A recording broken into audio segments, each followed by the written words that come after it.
ভারতের বিদেশমন্ত্রীকে চীনে পাঠিয়ে ওদিকে সোজা হাইপারসনিক মিসাইল ফায়ার করে দিয়েছে ভারত, যা আজ পর্যন্ত ভারতের ইতিহাসের সবচেয়ে বড় সফলতাগুলোর একটা বললে খুব একটা ভুল হবে না।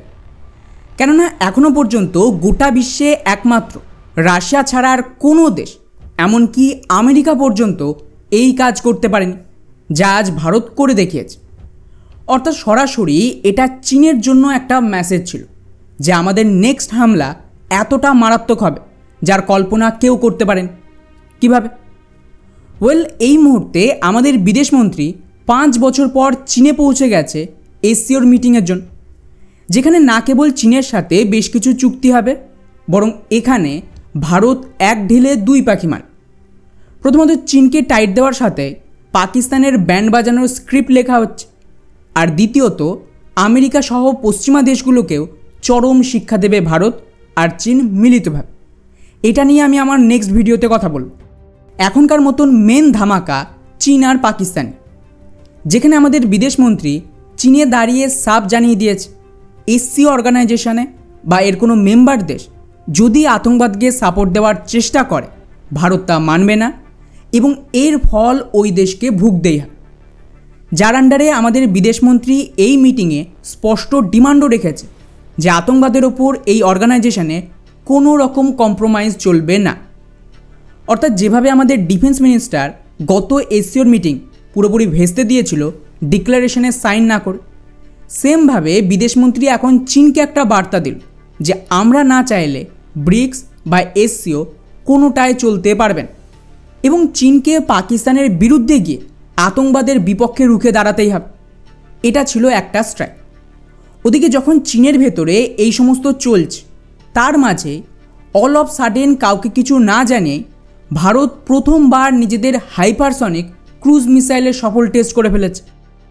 এই রিপোর্টটা দেখুন, যেখানে ইকোনমিক টাইমস সহ একাধিক মিডিয়া রিপোর্ট করেছে যে ভারত প্রথমবার নিজেদের হাইপারসনিক ক্রুজ মিসাইল ফায়ার করে 1500 কিলোমিটার দূরেও নিজের টার্গেটকে হিট করতে সক্ষম হয়েছে, যার মানে দাঁড়াচ্ছে রাশিয়ার পর ভারতের কাছেও কিন্তু এখন হাইপারসনিক টেকনোলজি চলে এসেছে।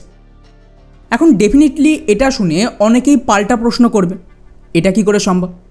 চীন তো দাবি করে ওদের কাছেও হাইপারসনিক মিসাইল আছে, যা পাকিস্তানকে দেওয়ার কথাও চলছিল, আর ভারতও গত বছর নিজেদের প্রথম হাইপারসনিক মিসাইলের টেস্ট করে।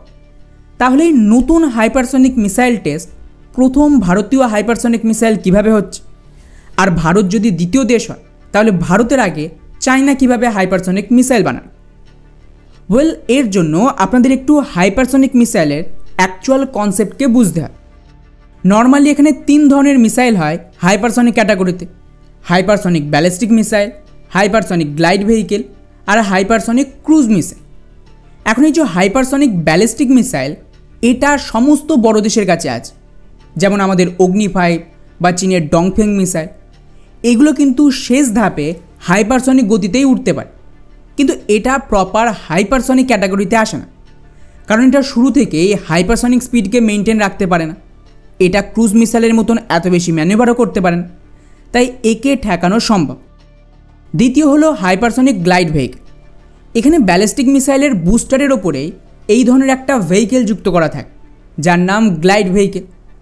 এটাও নর্মাল ব্যালিস্টিক মিসাইলের মতনই ওড়ে, কিন্তু এর বুস্টার ফেজ শেষ হয়ে গেলে এই গ্লাইড ভেহিকেল আলাদা হয়ে নিজে হাইপারসনিক স্পিডে গ্লাইড করে। তো চীন যে হাইপারসনিক মিসাইলের কথা বলে, যেটা ওরা পাকিস্তানকে দেবে বলছিল, সেটা DF-17, এটাও এই ক্যাটাগরিতেই আসে। এমনকি ভারত গত বছর যে হাইপারসনিক মিসাইল টেস্ট করেছিল তাও এই সেম ক্যাটাগরিতে আসে, কিন্তু এটা ক্রুজ মিসাইল নয়, বরং হাইপারসনিক গ্লাইড ভেহিকেল।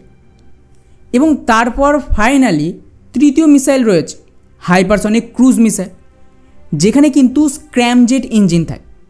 এটা না কেবল পুরো মিসাইলকে শুরু থেকেই হাইপারসনিক স্পিড মেনটেন রাখতে সাহায্য করে, বরং এটা ক্রুজও করতে পারে বা নিজের পথ পরিবর্তন করতে পারে, যার ফলে এই মিসাইল ঠেকানো দুষ্কর।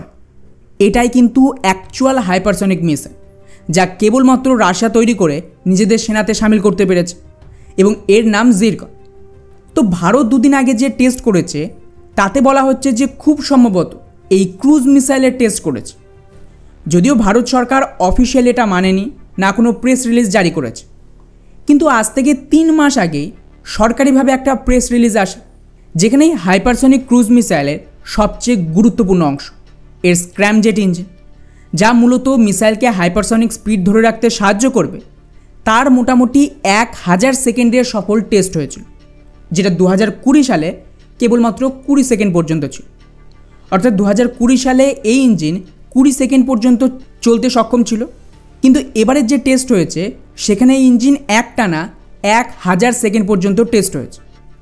অর্থাৎ সহজ ভাষায় ভারত সরকার এটা কনফার্ম করে দিয়েছে যে 3 মাস আগে আমরা 1000 সেকেন্ড পর্যন্ত এই ইঞ্জিনের টেস্ট করেছি। তো যদি আমি এটাও ধরে নিই যে 6 ম্যাকের ম্যাক্সিমাম স্পিডে এই মিসাইলকে উড়ানো হয়, তাহলেও 1000 সেকেন্ডে মোটামুটি 2000 কিলোমিটারের রেঞ্জ অ্যাচিভ হয়ে গেছে। এবং ফাইনালি এটাকেই অ্যাকচুয়াল কন্ডিশনে টেস্ট করতে হবে। তো গত 2 দিন আগে খুব সম্ভবত তার সফল টেস্ট হয়ে গেছে। আর যেহেতু এটা একেবারেই লেটেস্ট টেকনোলজি, যা রাশিয়া ছাড়া কেউ তৈরি করতে পারেন, তো ভারত এর ইনফরমেশান এখন পাবলিক করবেন। তবে যেটুকু এখনও পর্যন্ত পাবলিক ডোমেনে এসেছে তাতে ভারতের প্রজেক্ট বিষ্ণুর আন্ডারে এই হাইপারসনিক মিসাইল তৈরি করা হয়েছে, যার নাম হলো ET-LD-8C। এখানে ইটির মানে এক্সটেন্ডেড ট্র্যাজেক্টরি, আর LD-8CM এর মানে হলো long duration hypersonic cruise missile.